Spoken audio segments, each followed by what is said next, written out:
Old Man Harv. They found Old Man Harv in the cornfield, face down in the dirt, his last breath mingling with the rich soil he loved. The townsfolk whispered it was his heart, finally giving out after years of relentless toil. Some say it exploded in his chest, and he was gone before he even hit the ground. Nonetheless, the consensus was clear. His land was his pride, his life, and in death, it seemed, his tomb.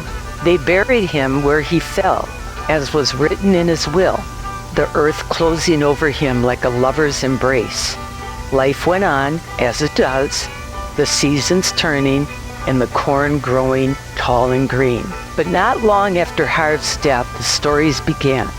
Children's tales, no more. Nights in late summer, when the heat lingered and the air hung heavy with the scent of ripening crops, people said you could see him. A shadowy figure, walking the rows, his gait slow and deliberate, as if still tending to his fields.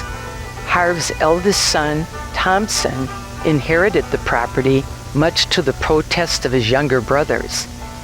He found this to be quite odd, considering that his father loathed him. No, he hated him. Thompson was a failure in Harve's eyes. He lived a life that was less of a farm boy and more of a spoiled child who received everything that was handed to him. He was a social reject, a quiet boy who did not leave the house much. He did not party, but he also did not work. Late at night, Thompson would lie restless, thinking to himself and asking questions to which there were no answers. Why should he be the one to inherit 102 acres of valuable farmland? Was it a trick? His mind shifted to the fact that everyone in town looked at him funny. It was not a look of sorrow or pity. It was a look of uneasiness. He knew what the townsfolk were saying behind his back. While perusing the general store in town, he could overhear a grizzled-looking woman talking to her portly sister. "That's him," she whispered. Her sister quickly craned her neck to peer at Thompson. "Who?" the sister asked. "The son of Old Man Harv," the woman whispered back. Thompson found the entire thing quite humorous, all things considered. The idea of his father's legacy being that of a ghost story that youngins tell to one another around a campfire puzzled him more or less.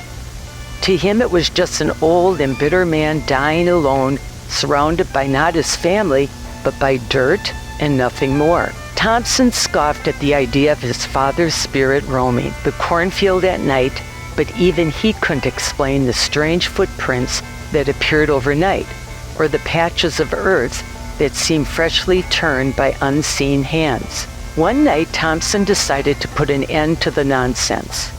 He drove his truck out to the field, headlights carving tunnels in the darkness. The corn swayed gently, whispering secrets.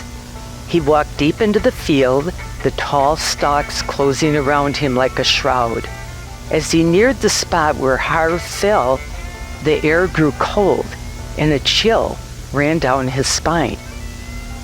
He saw it then, a figure hanging in the air, suspended like a marionette, with a face pale and eyes hollow.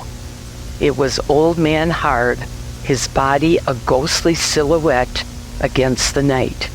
Thompson's breath caught in his throat. The old man's mouth moved, but no sound came out. In the silence, Thompson heard a whisper, like the rustling of corn, a mournful plea for rest. Terrified, Thompson stumbled back, his eyes never leaving the spectral figure. The old man's image wavered, then dissolved into the night, leaving only the whispering corn behind. From that night on, Thompson left an offering at the field's edge, a bottle of whiskey, a pack of Marlboro cigarettes, and a clean ceramic ashtray, hoping to appease his father's restless spirit. In life, it was what Harve had Thompson fetch for him after a long day of working out in the fields in the August heat. Though Thompson knew the old man was there, watching over the land, bound to it in death as he was in life. The townsfolk, too, came to accept the presence as a silent guardian of the fields. When the nights were hot and heavy with the promise of harvest, they would glance toward the corn and remember the farmer, his spirit walking the rows, tending to his eternal crop. As time passed, the legend of Old Man Harv evolved. The townsfolk's murmurs of a spectral guardian gave way to more sinister whispers. The offerings Thompson left at the field's edge began to wither, the whiskey turning sour and the cigarettes crumbling to dust before a single puff was taken. The once comforting presence of Harve grew darker, more menacing. Some say it was a result of children challenging the spirit, going to the cornfield and ravaging the crops to try and summon the ghost of Old Man Harv, only to leave unharmed and without witnessing their local phantom. Harv's anger started with the animals first. Livestock would vanish, only to be found days later mutilated and half buried in the cornfield. The crops, once lush and vibrant, began to show signs of blight despite Thompson's best efforts. The earth itself seemed to reject his touch, turning hard and unyielding. He found himself increasingly isolated, the townsfolk shunning him, their fearful glances now tinged with suspicion and dread. Thompson's nights grew restless. The whispers in the corn took on a harsher tone, no longer mournful but accusing. Sleep became a distant memory, haunted by visions of his father's ghost, now more wraith than man, eyes burning with unspoken rage. One particularly sweltering night, Thompson decided to confront the malevolent force his father had become. Armed with a lantern and a rosary, he ventured into the cornfield, the tall stalks closing around him like the bars of a prison.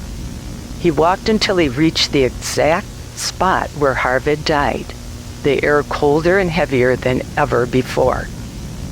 The wind picked up, the corn rustling violently. The figure appeared once more, but this time it was different, more corporeal, more terrifying. Harve's face twisted in a grotesque mask of fury, his eyes glowing with a hellish fire. The old man's mouth opened in a silent scream as if the jaw was broken, the soundless agony tearing at Thompson's sanity. The ground beneath Thompson's feet began to tremble, and the cornfield seemed to close in, the stalks bending and twisting like grasping hands. In a desperate bid to escape, he turned and ran, the lantern flickering wildly, casting grotesque shadows that danced in the dark. Behind him, the spectral figure of Harve pursued, relentless and unyielding. Thompson barely made it out of the cornfield, collapsing on the ground, his heart pounding, breath ragged. Looking on in horror, Thompson saw as his father pursued after him. He knew this was the end. Soon he would join his father in this eternal state of damnation. But the ghost of Old Man Harv stopped at the border of the cornfield, watching, waiting. Thompson realized the phantom could not leave the bounds of this field. The son stared up at the father. Both hated each other more than they could possibly imagine. Thompson knew he couldn't continue like this. The land was cursed, his father's spirit twisted into something vengeful and unholy. The next day, he packed what little he could and left, abandoning the farm to its fate. Some say Thompson moved out to the big city, found a wife, and started a family. Most believe that the demons he was running from did in fact leave the cornfield and consume him, where he died alone in a dingy brownstone apartment. The farm stood empty for years, the once prosperous fields overrun with weeds and decay. The townsfolk avoided it, the stories of Old Man Harv turning darker with each retelling. Children continued to dare each other to enter the haunted field, but none were brave enough to venture far. The most progress that anyone had ever made was going 20 yards before running back to the safety of their friends. In the end, the cornfield stood as a reminder of the past's grip on the present, a place where the line between the living and the dead blurred. The ghost of Old Man Harv walked his rows forever bound to the soil that claimed him. The field lay abandoned, overgrown, and untamed, the whispers of the corn telling tales of a restless soul who found neither peace in life nor in death.